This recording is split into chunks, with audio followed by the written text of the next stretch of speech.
Cannabis Podcast right here with Respect My Region. You know who it is. It's the highest host, Adam L. chilling out. And we got an amazing, exceptional show today. Because I was very fortunate to go check out the lab recently. And I'm glad I got the lab director in the building of Kush Maven Genetics. He got the shirt on right now. If you've been to events in the country, you might have seen this face. You might have done some business with him because I know he out here with all the leaders, dude. We got all the leaders. I'm talking about Binesh, baby. How you doing, man? What's up, guys? Thanks for having me, Adam. Thanks for coming, dude. Thanks for taking time to be here. I know you're busy as a lab director. I mean, that's a great title, right? Right. We've been working hard to get that title, guys. So. How did that happen? What's the lab director? What does that entail? Like, you are just in charge of the lab of extracts? Well, I basically direct all operations there. So I put together SOPs for our products. You saw what we make. We make 99% cannabinoid distillate. It's basically like the best stuff on the market. So I put together the SOPs for making it. I put the SOPs together for testing it. I basically put together the SOPs for jarring everything up. I do the sales as well, and I handle the metric. So basically, direct everything. Everything. Yeah. And you know from the start to the finish. How you process it, where it comes from, all the machines and everything. Yeah. I've worked with many different kind of machines in the past. Extraction machines from closed loop systems for BHO to white film systems to shorter paths. So I've had a lot of experience with a lot of different machines and seeing basically which ones I like and which ones are the most efficient. And is that only from cannabis, or do you have some experience working with machines prior to cannabis? Really, I just learned a lot from growing mostly. I started doing cultivation, and when we had I lived out up in Santa Cruz, where I was out in the mountains, and you kind of had fend for yourself out there. It's like living off the grid. So basically just learning about plumbing and electricity from cultivating, and then just doing some simple extractions over there. And kind of when I started working with extraction distillate in 2018, it was pretty easy for me to pick up because I already had some mechanical experience due to cultivation. What? You out here just making. So let me go back a little bit. Let's go back. You said Santa Cruz. Is that where you're from? Where are you from originally? So originally, I'm from Texas. Okay. Born and raised in Dallas, Texas. Let's go. And I went to school at Austin, Texas, which is a fun place to go to school at. Okay. Longhorns are out there. UT Longhorns. And you graduated? Unfortunately, I did not graduate. Okay. But I went to school, so that was a good time. I did it. I had a good time. Yeah, I had a good time out there, and then I went to school for business, which is completely not having to do with science or anything, but it helped me now later on in my life. And then I really like to enjoy cannabis out there, but unfortunately, Texas isn't the biggest fan of it.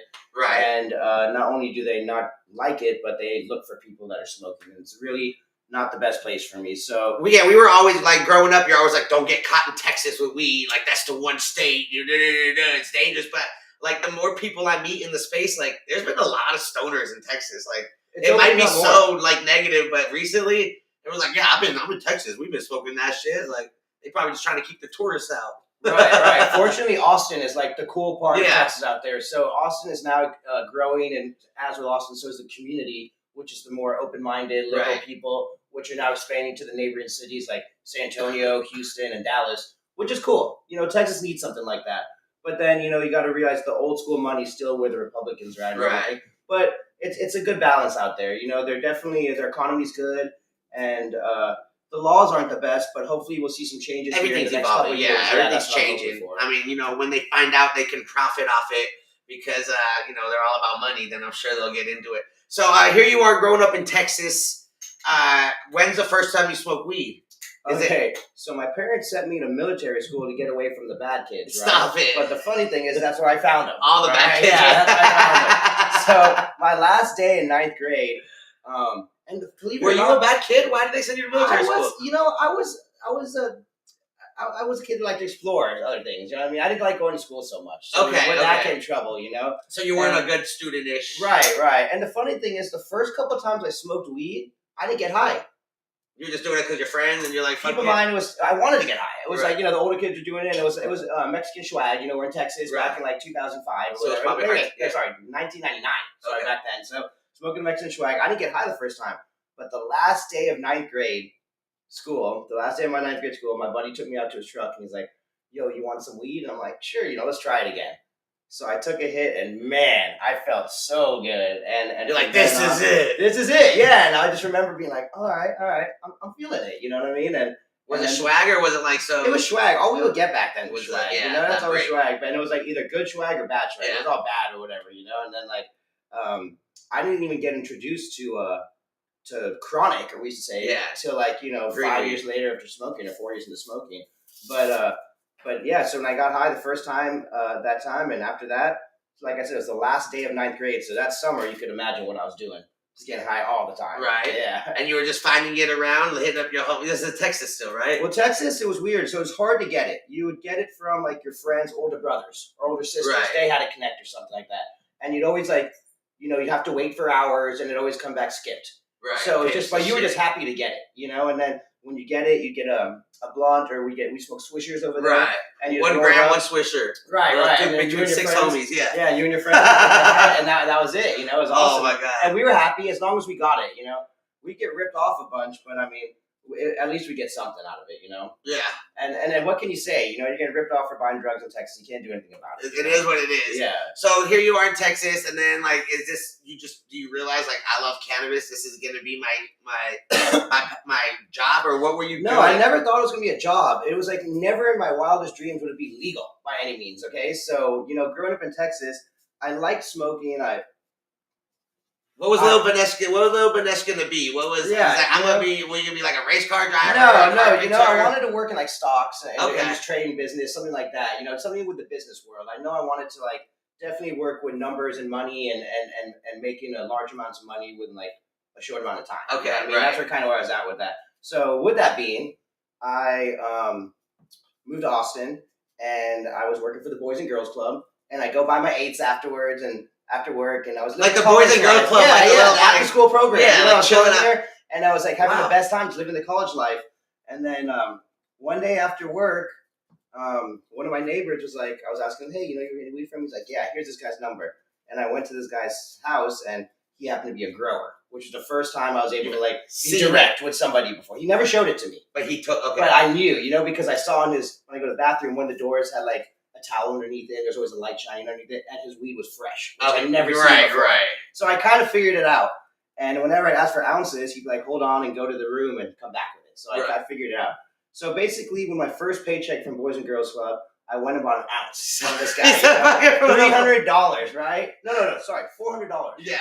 And I was like, okay, cool, because I didn't want to pay for the weed. It's expensive, So I figured if I sell 3/4 of this, at least I can get some free smoke. But you started with an ounce. Usually people start with an eighth. Like, an eighth, but you're like, let me get an ounce. To sell, Numbers. So then right when I bought it, and I came back to my apartments or dorms, when I got out of the car, I saw one of my dudes from English class. He's like, oh, what up? You're in my English class. You know where to get any weed from? And I absolutely did. So I had it. You were the plug all of a sudden. And then all of a sudden, that ounce got sold within an hour. So the homies sold the homies. Yeah, all of the homies, and I was stoked. I was like, okay, this is cool. So I went back and bought an ounce, and just next time bought a QP and just went up from there. And then I was kind of like the plug in Texas kind of thing, And in Texas, especially a small college town like that, if you got good weed, it goes by pretty quick. Yeah. So the word spreads. The word spreads. Yeah. So doing that for a little bit, and then got really connected. I was just basically selling to the fraternities. The Jewish fraternity was the best customer. Let's go. CBT, we out here, baby. Yeah. So and we also do good business together. So did that for a while, and then after that, I honestly got arrested a couple of times. So I got caught with possession, and one time I got pulled over and I had weed. And after a while, my lawyer... Was it like little bit, or was it like it? Well, the first time was for like a couple ounces, and the second time was for a pound. Oof. So in Texas. Luckily, I have good lawyers. Okay. So that was a big part of it. And they didn't give you no like I got intent probation. To sell, or... No, I got probation. They got me off on possession, and then well, that's good lawyers. Basically, after a while, really good. And then after a while, if you have a pound, there's like you don't know intent to sell, just possession, bro. Fucking shout out to the lawyer. Yeah. So it was a good one. He's a big smoker. What do you mean? Man. Ken Gibson, good guy. Yo, my client's a huge smoker. You don't understand the stress of a college student. He needs it. So you don't get it. Basically, he kind of was such a good lawyer that he said to me, Binesh, it's the second time you've been arrested. It's I got you off on this time, but if you get in trouble again, you're going to be on probation. And he said, if you be on probation, you're not going to smoke weed. They're going to test you every month, and I recommend that you don't stay here. So, and because I was telling him I want to move to California to be with my family. Right. So after some long thinking and everything, I was like, So your family, wait, so you were from Texas originally? Yeah, my parents got separated when I was in college, and my mom moved to LA where her family's at. So my whole mom's family's out here. So my dad's still over there. So, but I wanted to. So you're like, I just want to go check out the West Coast. And I've been wanting to go to California forever. Right, so it was the weed capital of the world. So I love Texas and everything, but with my Lord's advice, I kind of moved out and moved over here, and then I got a weed farm in Santa Cruz. What? That's the first thing I did. Yeah, I was like, I'm out here, and I got a medical card. First of all, that's the thing. What year was this? This was in 2008. Okay. December 2008. I came out here, I got a medical card, and at first I'm like, what am I going to do in California? And then I had a farm. I had a buddy who ran a farm, and he was living up in Santa Cruz, and he was living the total opposite life I live in Texas. Texas people are clean cut, preppy, drive nice cars, but up in Santa Cruz, long dreadlocks, hippie clothes, and Toyota trucks. And I was about that life. Right. I'm like ready for a change, Right. Let me put on some fucking flip flops and some shorts and walk around the mountain. Get my Carhartt on, So I moved up here and I got a house up in Santa Cruz Mountains. And I was running a garage grow there when I had 8 lights running at first. Indoor. Which was big then, which is pretty big, because I would harvest about, let's say, like 8 to 13 pounds every pull. And back then, I was getting 4,000 to 5,000. Yeah, this 2008, 9. Yeah, absolutely. Yeah. So it was a really cool time just moving out there. But that's also when the wave of the Blue Dream hit. Ooh, love it. Yeah. Blue Dream. Look. As much as people hate Blue Dream, like that plant has made so many people money. It's introduced flower to so many people. It's people's it makes first great experience. It makes great. It tastes great. It breaks out. It looks great. Let me find out. Okay. Yeah. So you blew up the whole garage with Blue Dream. Yeah. So I was doing that, and then we had something going where we grow it up there, and then we drive it down to LA and sell it to the distros or the dispensaries, and we go there and say, hey, you guys accepting new vendors? Hey, you guys accepting new vendors? The whole thing. Yeah, you can walk in. The cold walk-in. I remember that. But some people were scared to do that. I had to do it though. Sometimes, but I had some friends in the mountains that they were so old school that they were scared because they thought all the dispensaries were being watched by the feds. Right. And they didn't want to see them walking in with the fucking duffel bags because they know that those are the ones. Some of them probably were watched. It's crazy. Oh, 100%. So I mean, I was a bud tender at that time, 8, 9, 10, 11, 12-ish. So, dealing with all the growers coming in and, their different personality and traits and having to, beat them not at the dispensary. Some of them wanted to meet, off location. Yeah. I don't know who comes in. I don't know who's watching. I don't know what your security camera is. I ain't trying to have people. I'm like, bro, you live in no one's going to follow you on your 3-mile dirt road in the forest to your house, all bro. the way up there, Chill. And then you got those places down in LA that they ask you to show up late night with the pounds. You're no way. I'm not doing that. No way. So you were doing the vendor you were doing the whole for a while, but it's I was doing that for a little bit. I wasn't growing that much where I needed to, find big clients or anything. But as I lived there for a little bit longer, I started to expand grows and started doing brokering and investing in other properties. Then we got into making hash in 2010, basically. That's a pretty cool story. So we're growing a bunch of weed and we had all this trim. So you're doing the garage. Did you expand from the garage? So first we did the 8-light garage. Yeah. Then I got another place. I was 12 lights. Then we ended up getting another warehouse. And you were just doing this you had a little team because you had a team. And this is where you started learning about electric. When I first got up there, I had a guy who was like, "Okay, Binesh, I knew him from Texas." He's like, he was already up there doing this thing. So I was like, "Okay." So I went up there, get some soil, get some lights. He's like, "It's all about the spot. The first thing is the spot. If you don't have a good spot, you can't grow. It has to be private. Right. It has to have a detached garage, and it has to have a good electricity." So those are 3 things. If you don't have a spot, it's not going to work. Right. And that's with everything in life, Right. So you scouted So I found a good spot, and it was a little bit more than I wanted to. It was a beautiful house right on the river. Beautiful Zayani River. Got your own water. Yeah, so it was beautiful. I had my water well and everything. And then when I moved in, we had to upgrade the electricity a bit because it's kind of weird to when you're looking at a house, go look at the electricity panel. We had to hide it from the neighbors that we were growing, or hide it from the landlord. Of course. So, we started with the garage, and then we started getting another house. And back then, it was all about blowing up houses, getting the houses and putting a grow in, getting the house and growing because it was too risky to get the warehouse. So we do that, and then we started doing outdoor, and we started accumulating all this trim and small buds. And my neighbor of my Santa Cruz property, he was an old man. He was like a 66-year-old man, and I was always hiding stuff from him. I didn't want him to know I was growing weed, right? But then one day he came over and he's like, just so you know, we know what's going on in the garage over there.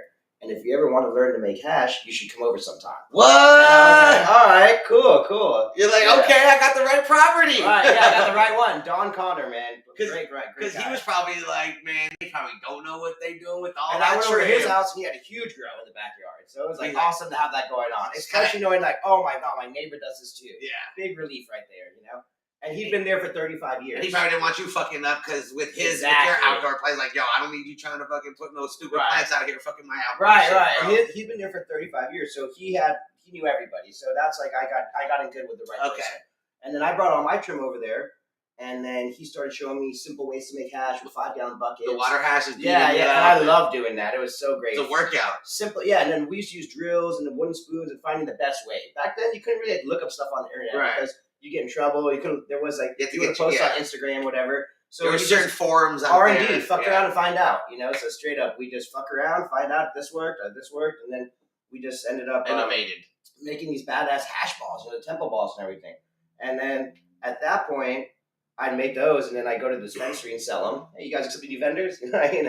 And then they, they cash me out, and then I started buying this stuff on the top shelf called earwax. I don't know if you remember that back then. I was selling a lot of earwax. Yeah, it's just crumble. What they called but we called it earwax. The BHO hash. Yeah, so I was selling my water hash to the dispensary and buying the BHO. Yeah.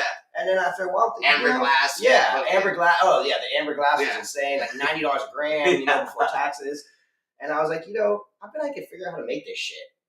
So that's when I went out and did a bunch of research and found some idiots online blowing themselves up and this and that. The backyard blasting. What not to do. Yeah. I saw people doing it in their houses. So I'm like, okay, God. So I saw, before finding what I wanted to do, I found out what not to do. Right. So I saw people fucking up. You educated yourself. You did some research. That's what a lot of people need to do more. They just see someone to try it. You did the research. Right. Because I had, there's been a lot of accidents out here with just people that's smoking. How BHO gets its bad name, because of people doing that. Well, it was a lot of backyard blasters. You had a little tube, you put some, fill it up with weed, put some butane in it. Right. People don't understand all the gas is still there. You got a stove on with a pilot. Good luck. Yeah, someone's smoking in the same room, so you're like lights up a blunt. Like it's something, electrical spark or a motherfucker, whatever, dude. Right. But so you learned, you studied research. So I started research, and then I went out and got some PVC pipes, some cans of butane, and some Pyrex dishes, and I tried it with my neighbor, which was really cool.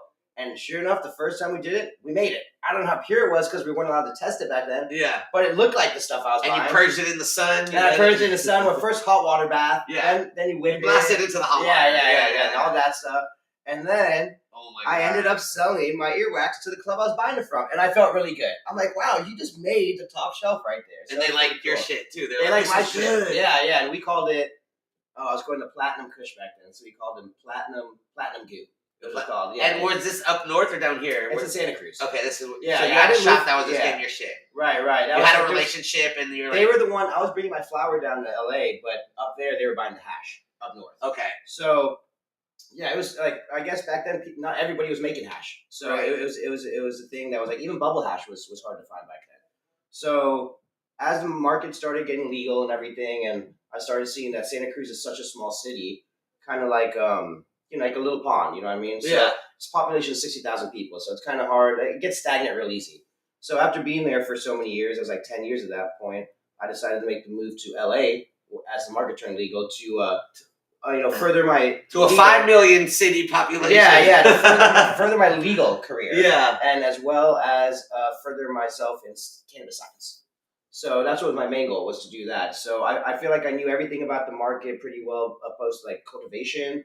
And you were in it. You were like selling, You were a part of that innovative crew. You were part of the pioneer in this before space. dabs or dabs. Like I say, you were doing the water hash. You're like, oh look, what's this? Earwax. Let me see what this is. Right. Yeah. All right, there has to be a better way because this PVC is shit. What else can I do? All right, glass. Right. All right. Well, I can't be standing here and doing this. Can we get a machine? Got a machine to do this. Yeah, for sure. So after doing that, right before we moved to Santa Cruz, we all invested in a closed loop system that was making hash, and that thing cranked compared to open blast and everything. Right. So I moved here in 2018 and started working for a lab down in downtown, where I started working with distillate and making crude specifically. So they were showing you a whole different side. Well, they were trying to figure it out too. Okay. So that was the thing about it. They were trying to figure it out, which is cool. So I got right at the right time because I was trying to figure it out. So, and I'm pretty good with like doing research and finding stuff out. Like I told you about with the earwax or whatever. I was pretty easy finding it out. So I did some research and figured it out. And we started making oil over there, and it wasn't the best oil, but it was good enough for them. And it was good enough for what they wanted, So we started doing that for a bit, and then I got a job later on working with CannaSafe, which is a compliance testing facility. Yes. Yeah. So I'll go back a little bit. Yeah, So you came to LA, and then you were making BHO, you were making water hash, you were growing up north, you'd learned everything. You come to LA, and then you get introduced to distillate. Yes. And you're like, all right, what is distillate? We're going to figure this shit out. And it's basically where you take like the trim, the bottom, the whatever parts of the plant, and you put them in and you just extract them. So distillate is basically like this. It involves something different than BHO. It's instead of a type 7, which is what BHO is, it's a type 6, which means non-volatile. So basically with distillate, your first process making distillate is making something called crude, which is the raw form. You basically just get the trim. I believe you saw our lab. You get the trim, you pack it, and there's different ways of doing it, but you basically wash the trim and you make tincture. And you wash the trim with ethanol. So once you have a tincture, your THCs now went from a plant to a liquid. Now once you have the liquid, so ethanol is just like it's called solvent. It's a solvent. Yeah, it basically extracts. It strips everything. Yeah, it strips basically all the chemical compounds within the plant and separates it. Right. Trash. And depending on your temperature of ethanol, you extract different. So it's usually cold. Right. You'd want cold. Okay. The colder the ethanol, the purer the extraction. So then you take that out, and then now you have these chemical compounds that are in a tincture. Tincture, liquid and form. The majority of that tincture is your solvent, which is ethanol.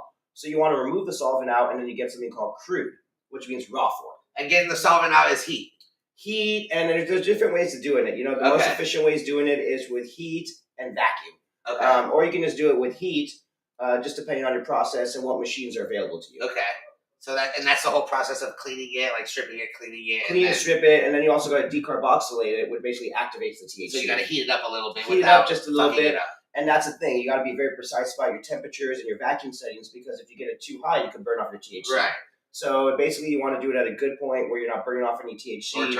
Or terpenes. But with distillate, the terpenes don't matter. But if you start burning off terpenes, you're probably going to burn off THC. Okay. So it's good to just keep everything at a good temperature. Low temp. And then you do that, and then once you decarboxylate it, you've got to like a 65% liquid now called crude. Crude means raw form. Right. And then distillate means pure form. So from there, you turn the crude into a distillate. And, a lot of people are mistaken. They think, oh, this person doesn't make good distillate.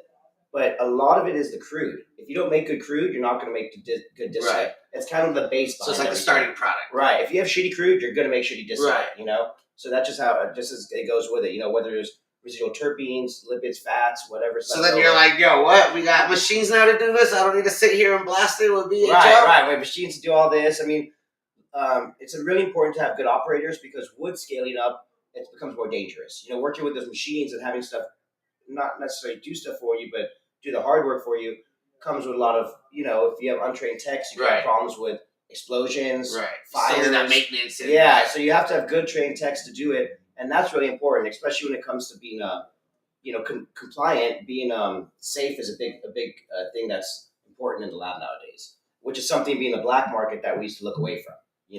People would be smoking in the lab. Yeah, it'd be unregulated. Like absolutely, yeah. So here you are in LA. You learn the distillate tech, and you're just working for a black market company. Right, sucked. They treated me bad. They're paying me shit, bad hours, and I just was like, I was doing it to learn. That's what I was all about. I wanted to learn this, and they gave me a lab to do what I wanted and learn these machines, hands on. Straight up, And it's kind of work at your own pace thing, and no one's watching me. You have to figure it out, which was kind of a good thing. Right. So I took it as I try to look at the positive and everything. Right. So I took it as like a your positive. College. I just knew that one day this was going to pay off. One day it was going to pay off. And I kept positive, and I remember I'd be in the lab, and they treat me shitty. I just put on some reggae music and be like, it's all right, bro. Don't worry about this. You got this. Everything's going to be Yeah. Some Ozzy, something like that, Bob Marley, So just going on and that, and then looked at this as school training like that, So like I still had my side hustles or whatever. I just wanted to make sure that I was learning here. Right. So I did that for a while, and kind of got sick of how they treated me. So I decided to get a legal job.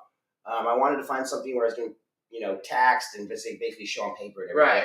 I had a lot of my life where I was just, not doing that. And it was time to, in LA. Under the table shit. If I wanted to, if you want to be legit and buy a house and get nice cars, you have to prove it. Yeah. So, a lot of cash is cool, but not being able to prove it's not that cool, So I got a job working for a company called CannaSafe, which is a compliance testing lab that was located here in the Valley. So you learned the whole testing side of things. It was a good stepping stone. That's the thing. I didn't learn everything. I was only there for 3 months, and then I jumped over to Maven and Kush. But the 3 months I was there, it was really cool to fill out paperwork and clock in and wear uniform and felt good about everything. So it was a good stepping stone, and I learned a lot about metric, which is the bitch part about the compliance industry now. Right. Moving from traditional over to the legal industry, growing's the same, extracting's the same, but the fucking paperwork and the computer work, it's insane. It's crazy. I never thought I just finished this batch. Let me go get on the computer and report it. What the fuck's up with that shit, So, but that was a blessing about CannaSafe. Like I said, to find the positive in it. Right. So more education. And I was behind the computer, which I'm not a computer guy, so I got to learn a little bit more about the computer and working with the metric and everything on there. So after working there for 3 months, I saw a pop up on my email that was this awesome job. I was looking for an extractor, and I always been an extractor before or a cultivator, so I kind of wanted to get back into that, but I didn't want to get stuck in the same situation I was in the traditional market. So I saw this job opportunity, and I sent my email, sent my resume in, and they hit me back. And when I went to the facility, it was Kush Alley, and I saw the facility, and I was like, wow, this is an awesome facility. Met with my boss now, who's Charles Shoemaker. Super smart guy. He's an engineer. He's runs a lot of parts of Maven and Kush Alley. So when I met him, we just clicked. You know when you meet someone and you just speak the same language, as I say. It's that vibe. He asked me this, he asked me that, and you can tell when someone's bullshitting you right away. And we just clicked right away. And then I was like, you know what? I could actually, I'd actually like to see what this company has to offer. So I told the HR lady, I don't want to get stuck. I was completely honest with her. I'm with a company right now that I like. I don't want to get stuck with another company that's going to just use me and take my knowledge and then throw me out the back door. I want to be with a company that I can grow and grow with and grow together, And she said, well, why don't you meet our CEO, Dave Bosworth? So I'm like, okay, cool. That's cool. So I was, she set me up she set me up an appointment with Dave, and I was meeting at the other facility, which I'm like, okay, first of all, there's 2 facilities. That's pretty cool. Right. When I met Dave, and great dude, knew everything that, that I wanted a boss to know, just a great person, and spoke to you like a person, and just treated me well. So I decided to take the job with Kush, and I was working as a lab tech there, where I was just in the back, washing bags and everything, and working hard though. It's kind of a job where you work hard. Right. And when you see distillate, it looks nice and gold and beautiful and pretty. But behind the scenes, there's a lot of work and stickiness. Even with growing, liquid. there's a shit ton of work, it's awesome to see the flower, but you don't know how much work and messiness goes on behind the scenes. When you see these grow rooms, there's no leaves on the floor. The lab's clean, but it's hard to keep it upkeep like that. Yeah. So I'm just rolling up this Legacy Smalls, the dedication OG right here. Oh hell yeah! It just smells fire. Yeah. It's nice. OG. Nice. I love the OGs. Love the OG. Yeah, you got to come by Kush. We got a bunch of new OGs. Oh, I'm ready. Yeah, so you're at Kush. You see the facility's clean. You're like, yo, this is good. It's legit. It's legal. It's good. Yeah, I met with the boss. Met with my head engineer, and I'm like, all right, let's make the transition over. So I went into CannaSafe, and the funny thing is, I asked to speak with my manager at the time at CannaSafe. I said, John, can I speak to you for a second? And he thought I was going to ask for a raise. Right. But I was really, just giving my 2 weeks in. And I gave my 2 weeks. I didn't just not show up. I actually worked the last 2 weeks. Right. There. So I went there, worked the last 2 weeks. And when I was working over at Kush, and then I moved over to Kush, and then just kind of hit the ground running. Picked everything up really well. I was working in the back, and then, early into my career there, my lead got fired. And then I kind of took over and took into his role. Right. So I stepped up pretty quick, which was kind of a tough position because I was new to the machines and everything. But when you step up there, it just makes you learn more. Right. Kind of be hands-on is the way to learn. Yeah. So started doing that. There was the opportunity and you took it. Exactly. Yeah. Took the opportunity, which is really important. It's I think a big part of pursuing in your career and life is stepping out of your comfort zone. Sometimes if you get too comfortable and stay in your comfort zone, you'll miss opportunities that you could have had. So whether it's career or personal life or just anything, that you can relate to, I think that a comfort zone's good and nice to have, but it's also good to go beyond that and see what else is out there, So after being there for a while at Kush, working there, I slowly started. We started to scale up, and we started producing a lot of distillate. And there was a time when the distillate prices just went down 5,000, 3,000, 2,000, like weed, fucking crazy overnight. Right. So before we knew it, we were stuck with all this fucking distillate. I mean, 600 liters. Sheesh. Yeah, a lot of distillate. And back then it was like 4,000 a piece. So we needed to expand our customer base. Since we're producing more and scaling up, we still had the same customers. So my boss gave me the opportunity and said, Binesh, would you like to do sales? And I said, I'd like to. I said, why do you pick me? And he said, I was thinking about hiring someone else, but you're the lab manager here. And I feel like since you know the process better than everyone, that you'd be really good at selling the product. So I said, you know what? I'll give it a shot. Let's try it.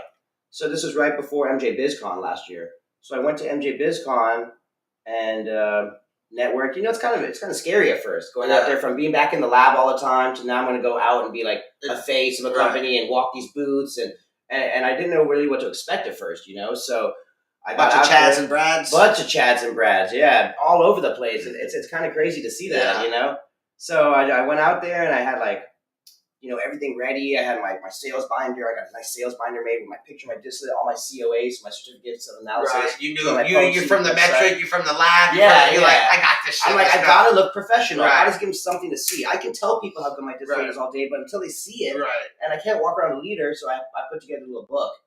And I went out there, crushed it, networked, had a good time, came back, basically sold out when we came back. So yeah, crushed it, dude. And that's what I do every time, man. Every time they have these good shows, it's crazy. We had like Hall of Flowers, MJ BizCon, and I feel like right before these shows, business gets real slow, like backed up, and people start worrying. Then we go to these shows, and everyone networks with each other and starts to get motivated, and the momentum comes up, and we come back, we just crush.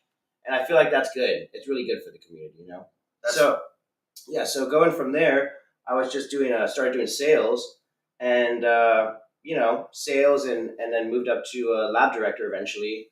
Because I was eventually, just doing everything for the lab that needed to be done. And luckily, I have a great team, man. My lab techs and my lab managers do a great job in the lab. They make my job so much easier. Yeah. Props to you guys. Seriously, props to you guys. They crush it. They make my life so much easier and make the company's job easier. It's not easy to make 99% distillate all the time. It's not. It's like we have a very high standard there. We don't make good stuff. We don't make great stuff. We make the best stuff. Yeah. And that's kind of what gives us the edge, Well, it's just crazy to hear the story, from Texas and having some lot of trouble. And you're like, you know what? Let's just go to the land where cannabis is allowed. I'm going to Cali. Went up north, got in the right neighborhood. Right. I mean, who knows? Yeah. What if you ended up in like fucking San Diego or Bakersfield? For real, or some shit. Santa Barbara, yeah. You ended up in Santa Cruz, got some shit. You're like, I got the weed, started growing it. Then you're like, yo, let's make hash. And then I learned how to make some concentrates, BHO, and then you're like, yo, let me figure out this distillate, and now you're with an amazing fucking company. You guys produce some awesome flowers. I got to witness this, smoke some of the concentrates as well. Appreciate it, yeah. I was fortunate enough to try some exclusive unreleased phenos, so I appreciate that. We love to hook you up, Adam. Yeah, love to. Look, we can talk about that, but I appreciate you also coming and just, on the show, but just being consistent and just being eager and just wanting to just know more. It just got you to where you're at, and I appreciate you, and that's fucking awesome to hear, dude. Thank you. I know there's a lot of people out here trying to get in the cannabis industry. There's a lot of people always like, my dream job is to work for weed. Being someone that's been in all aspects of this industry and from the traditional to the legal side, what would you tell them right now? It's really weird because when I started doing this, it was a felony, and now it's an industry. So going from a felony to an industry real quick was pretty hard, So it's nice, and it's nice as an industry, and it's also hard because this was something that I feel like when we first got into this, we were like, fuck the man and work with our friends, and now it's kind of like working for the man and fuck our friends because we got to compete for prices. Oh my God, yeah. So I feel like, if you're just trying to get into this, just know where it was, how it was before, or have an idea, because there's a lot of that mentality still in it now. And I feel like educating yourself is a big part. Go out there and start from the bottom. That's how you do it. You're not going to start from the top. You're not going to be the director of cultivation or lab director right away, Adam started as a bud tender. I started out, trimming weed back in the day. So you got to start somewhere, and that's the best way to educate yourself, and always want to be more. And look for a niche in the industry. Are you good at this? Are you good at that? And it may not be growing. It may not be, extracting. It could be photography, or it could be connecting the dots. Or you might be a good driver doing transportation. Yeah, transportation. Logistics. There's something that always needs to be needed. So make yourself, find your niche and stand out in that, and be the best at whatever you do. Oh, yeah. And that kind of makes you stand out. Whether it's like in the back washing lab dishes or whatever, wash those dishes the best you can, and make sure they're the cleanest for whoever needs them, because somebody will notice. And just keep striving for the best, because it's a rough market out here, and only the strong will survive at this point. Yeah. So let's just keep strong and keep pushing. Listen, there's room for everybody too, but that's great. Just be consistent and make sure you're the best at what it is, and you got to be passionate about it. You see, Binesh has a clear passion for this, so turning your passion into a paycheck is a great thing. It's cool. It's really cool. And it's good to hear that story, dude. I appreciate you coming, dude. I know we're a little bit over right now, and I feel like we just kind of scraped. Sweet. We just kind of scraped the iceberg, dude, and there's so much more to Binesh. We'll probably talk to him a little bit more. Thank you so much for being here, dude. Listen, and a big shout out to all the growers out there as well. All you guys, I appreciate it. If it's one plant or 100 plants, without you guys, none of us will be out here smoking these or enjoying this culture community. And I love what you said about understanding the culture and the history of this industry, and not just trying to come in. You don't have to live it, but just understand where it came from, because there's a lot of that mentality still around, Yes, dude. Yes. Well, thank you so much. I appreciate you. This has been another episode of the Legacy Cannabis Podcast right here on Respect My Region, part of the North American Weed Tour, dude. We got a couple months left of it. Bunch of episodes, bunch of reviews, a bunch of things. I appreciate all y'all. Binesh, again, you can find them. Are you on social? Do you do socials? clearly_Binesh is my Instagram. Clearly Binesh, because he does extracts clearly. Yep, the clearest there is. Well, that's where it's at, IG. You can check him out. You already know it's the highest host, Adam L. Appreciate y'all. Until next time, we'll see you. Bye.